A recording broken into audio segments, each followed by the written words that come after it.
올해 한 포털 사이트에서 조사를 한 결과 올해 설날이 끝난 이후에 고생한 나 자신에게 셀프 기프팅을 할 의사가 있느냐라고 물었더니 무려 75.7%나 그렇다라는 응답이 나왔다고 하는군요. 놀라운 결과라고 할 수가 있겠는데요. 정말 많은 사람들이 스스로에게 선물하고 싶다고 할 정도로 스트레스가 큰 게 아닌가 이런 생각을 해봅니다. 자, 여기에 대해서 우리가 좀 자세하게 이야기를 나눠보도록 하겠습니다. 네, 그럼 먼저 도움 말씀 주실 세 분 인사드리겠습니다. 이호선 가정상담 전문가 그리고 방송인 최자연 씨, 조이라 변호사 모셨습니다. 어서 오십시오. 반갑습니다. 반갑습니다. 네.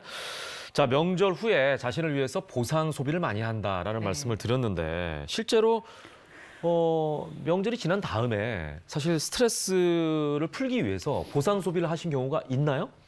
최자연 씨 같은 경우도? 전 있는 것 같아요. 있어요? 왜냐하면 제가 지금까지는 며느리가 저 하나였었거든요. 네네네. 동서가 얼마 전에 들어오긴 했는데. 두 분이잖아요, 이제. 예. 그래서 그런지 일을 다 제가 하게 되는 거예요. 예? 며느리가 둘이 됐는데? 아니, 들어온 지가 3개월밖에 안 됐어요. 그러니까 그전에는 14년 동안 며느리가 저 혼자였으니까. 네, 어차피 혼자니까. 네, 다 해야지. 제가 하니까 네. 아무래도 이렇게 명절 지난 다음에 뭐가 좀 사고 싶더라고요. 그래서 요번에는 요새 유행한다는 LED 마스크를 얼굴 쓰고 하나 딱 구입했는데 네. 이게 또 그냥 평상시에 또 이렇게 산다고 하면은 신랑이 그거 진짜 쓸모가 있냐, 이 비싼 걸 왜 사냐 하는데 네. 명절이 지난 다음에는 조금 그래도 이해를 해주는 것 같아요. 그렇죠. 스트레스를 많이 받았을 것이다라고 남편 입장에서도 지레짐작하는 거죠. 그 가격도 꽤 하는데. 근데 생각해보면 그래서 그런가 피부가 좀 괜찮은 것 같네요.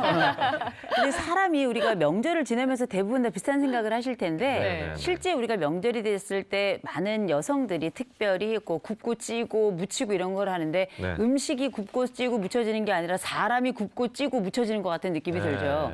워낙에 강도 높은 노동을 하다 보니까 그리고 또 이제 감정 노동을 거기서 또 동시에 하게 되잖아요. 그렇다 보니 사람이 정서적으로도 몸도 거의 너덜너덜해집니다.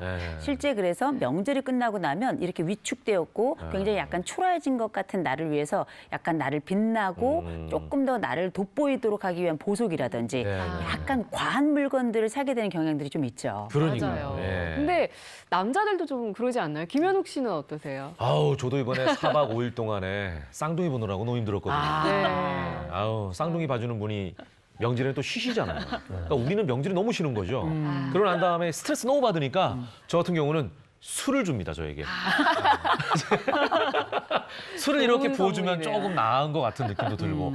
스트레스 풀 때는 술만한 게 없잖아요. 우리 조 변호사님도 그러지 않습니까? 남자 입장에서는? 그럼요. 술만한 게만 없죠.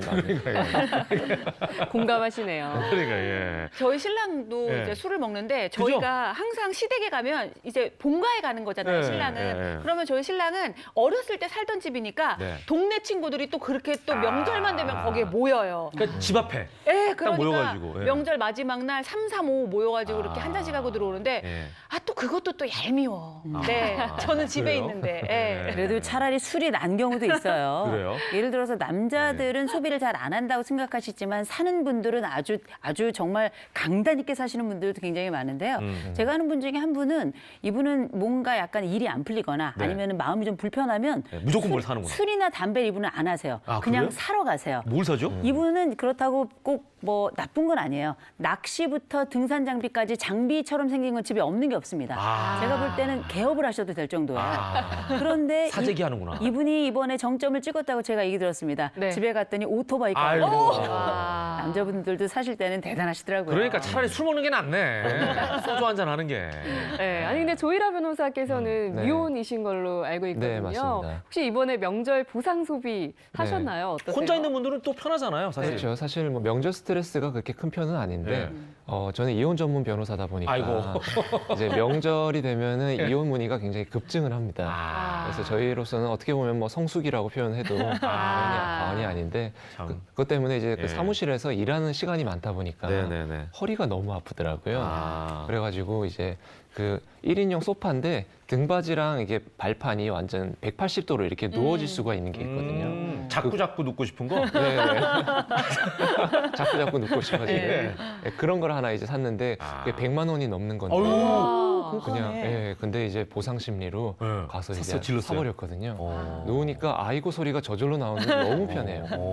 통장 잔고를 보면 조금 후회되긴 하는데 예. 너무 편합니다. 아니 그래도 좀 혼자 계시니까 사실 부담이 없잖아요. 가족 있는 경우 이렇게 남자가 지르기도 쉽지가 않은데. 그렇죠. 그럴 것 같아요. 아니, 잘생기셨는데 아직 왜 혼자실까? 아까 남궁민 닮았다는 얘기를 최혜정 씨가 하더라고요. 아유, 양궁 팬들에게 너무 죄송한 말씀입니다. 남궁민 씨보다 키도 더 커요 보니까. 예. 자 그렇다면 명절 예. 스트레스를 푸는 이제 보상 소비를 한다라는 말씀을 계속 드리고 있는데 네. 어떤 걸 많이 구매를 할까요? 좀 예상을 해본다면 최재한 씨 같은 경우는 뭐 아까 좋은 거 사줬다 그랬는데. 아무래도 좀 평상시에 갖고 싶었는데 그렇죠. 신랑 눈치 보여가지고 못 워너비였던 샀던 거. 거. 네, 그런 거 살 것 같아요. 예를 들면은 뭐 좀 이렇게 좀 털이 좀 있는 거라든가 반짝반짝 빛나는 거라든가 약간 그런 종류가 아닐까 싶어요. 네. 비슷하네요 여성분들은 다.